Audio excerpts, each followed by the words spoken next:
शांताकारं भुजंगशयनं पद्मनाभं सुरेशं विश्वाधारं गगनसदृशं मेघवर्णं शुभांगं लक्ष्मीकान्तं कमलनयनं योगिभिध्यानगम्यं वंदे विष्णुभवभयहरं सर्वलोकैकनाथं। मंगलम भगवान विष्णु मंगलम गरुड़ध्वज मंगलम पुंडरीकाक्ष मंगलाय तनोहरि। ओम नमो भगवते वासुदेवाय। आज का दिन आप सभी के लिए मंगलमय हो। आइए सुनते हैं ज्येष्ठ मास कथा का 24वां अध्याय। श्री सुखदेव जी कहते हैं, परीक्षित, इस प्रकार भगवान ने असुर राज बलि का बड़ा तिरस्कार किया और उन्हें धैर्य से विचलित करना चाहा, परंतु वे तनिक भी विचलित न हुए, बड़े धैर्य से बोले। दैत्यराज बलि ने कहा, देवताओं के आराध्य देव, आपकी कीर्ति बड़ी पवित्र है। क्या आप मेरी बात को असत्य समझते हैं? ऐसा नहीं है, मैं उसे सत्य कर दिखाता हूँ। आप धोखे में नहीं पड़ेंगे। आप कृपा करके अपना तीसरा पग मेरे सिर पर रख दीजिए। मुझे नरक में जाने का अथवा राज्य से च्युत होने का भय नहीं है।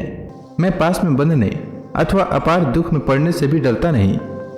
मेरे पास फूटी कौड़ी भी न रहे अथवा आप मुझे घोर दंड दें, यह भी मेरे भय का कारण नहीं है। मैं डरता हूँ तो केवल अपनी अपकीर्ति से। अपने पूजनीय गुरुजनों के द्वारा दिया हुआ दंड तो जीवन मात्र के लिए अत्यंत वांछनीय है, क्योंकि वैसा दंड माता पिता भाई और सुहृद भी मोहवश नहीं दे पाते। आप छिपे रूप से अवश्य ही हम असुरों को श्रेष्ठ शिक्षा दिया करते हैं, अतः आप हमारे परम गुरु हैं। जब हम लोग धन, कुलीनता, बल आदि के मद से अंधे हो जाते हैं, तब आप उन वस्तुओं को हमसे छीनकर हमें नेत्र दान करते हैं। आपसे हम लोगों का जो उपकार होता है उसे मैं क्या बताऊं। अनन्य भाव से योग करने वाले योगी गण जो सिद्धि प्राप्त करते हैं, वही सिद्धि बहुत से असुरों को आपके साथ दृढ़ वैर भाव करने से ही प्राप्त हो गई है।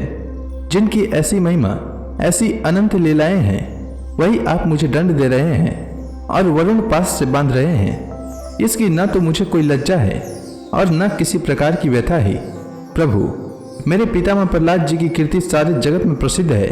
वे आपके भक्तों में श्रेष्ठ माने गए हैं। उनके पिता हिरण्यकशिपु ने आपसे वैर विरोध रखने के कारण उन्हें अनेकों प्रकार के दुख दिए, परंतु वे आपके ही परायण रहे। उन्होंने अपना जीवन आप पर ही न्यौछावर कर दिया।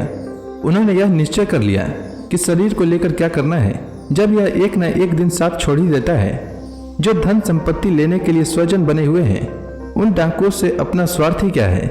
पत्नी से भी क्या लाभ है, जब वह जन्म मृत्यु रूप संसार के चक्र में डालने वाली ही है। जब मर ही जाना है, तब घर से मोह करने में भी क्या स्वार्थ है? इन सब वस्तुओं में उलझ जाना तो केवल अपनी आयु खो देना है।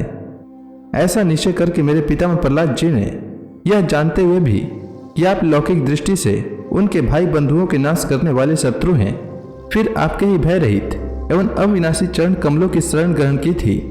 क्यों न हो, वे संसार से परम विरक्त, अगाध, बोध संपन्न, उदार हृदय एवं संत शिरोमणि जो हैं, आप उस दृष्टि से मेरे भी शत्रु हैं। फिर भी विधाता ने मुझे बलात् ऐश्वर्य लक्ष्मी से अलग करके आपके पास पहुंचा दिया है। अच्छा ही हुआ, क्योंकि ऐश्वर्य लक्ष्मी के कारण जीव की बुद्धि जड़ हो जाती है और वह यह नहीं समझ पाता कि मेरा यह जीवन मृत्यु के पंजे में पड़ा हुआ और अनित्य है। श्री सुखदेव जी कहते हैं, परीक्षित, राजा बलि इस प्रकार कह ही रहे थे कि उदय होते हुए चंद्रमा के समान भगवान के प्रेम पात्र प्रहलाद जी वहां आ पहुंचे। राजा बलि ने देखा कि मेरे पितामह बड़े से संपन्न हैं, कमल के समान कोमल नेत्र हैं, लंबी लंबी भुजाएं हैं, सुंदर ऊंचे और श्यामल शरीर पर पीताम्बर धारण किए हुए हैं। बलि इस समय वरुण पास में बंधे हुए थे, इसलिए प्रहलाद जी के आने पर जैसे पहले वे उनकी पूजा किया करते थे, उस प्रकार न कर सके। उनके नेत्र आंसुओं से चंचल हो उठे, लज्जा के मारे मुंह नीचा हो गया। उन्होंने केवल सिर झुकाकर उन्हें नमस्कार किया। प्रहलाद जी ने देखा कि भक्त वत्सल भगवान वहीं विराजमान हैं और सुनंद, नंद आदि पार्षद उनकी सेवा कर रहे हैं। प्रेम के उद्रेक से प्रहलाद जी का शरीर पुलकित हो गया। उनकी आंखों में आंसू छलक आए। वे आनंद पूर्ण हृदय से सिर झुकाए अपने स्वामी के पास गए और पृथ्वी पर सिर रखकर उन्हें साष्टांग प्रणाम किया। प्रहलाद जी ने कहा, प्रभु, आपने ही बलि को यह ऐश्वर्यपूर्ण इंद्र पद दिया था, अब आज आपने ही उसे छीन लिया। आपका देना जैसा सुंदर है, वैसा ही सुंदर लेना भी। मैं समझता हूँ कि आपने इस पर बड़ी भारी कृपा की है, जो आत्मा को मोहित करने वाली राज्य लक्ष्मी से इसे अलग कर दिया। प्रभु, लक्ष्मी के मत से तो विद्वान पुरुष भी मोहित हो जाते हैं, उसके रहते भला अपने वास्तविक स्वरूप को ठीक ठीक कौन जान सकता है।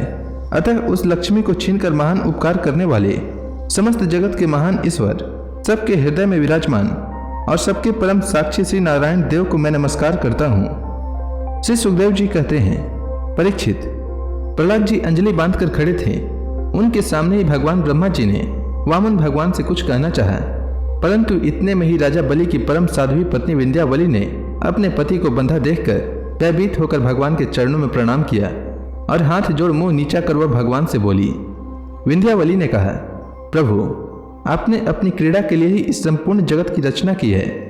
जो लोग कुबुद्धि हैं वे ही अपने को इसका स्वामी मानते हैं। जब आप ही इसके कर्ता भरता और संहर्ता हैं, तब आपकी माया से मोहित होकर अपने को झूठ मूठ करता मानने वाले निर्लज आपको समर्पण क्या करेंगे। ब्रह्मा जी ने कहा, समस्त प्राणियों के जीवनदाता, उनके स्वामी और जगत स्वरूप देवाधिदेव प्रभु, अब आप इसे छोड़ दीजिए। आपने इसका सर्वस्व ले लिया है, अतः अब यह दंड का पात्र नहीं है। इसने अपनी सारी भूमि और पुण्य कर्मों से उपार्जित स्वर्ग आदि लोक, अपना सर्वस्व तथा आत्मा तक आपको समर्पित कर दिया है, एवं ऐसा करते समय इसकी बुद्धि स्थिर रही है, यह धैर्य से भी विचलित नहीं हुआ है।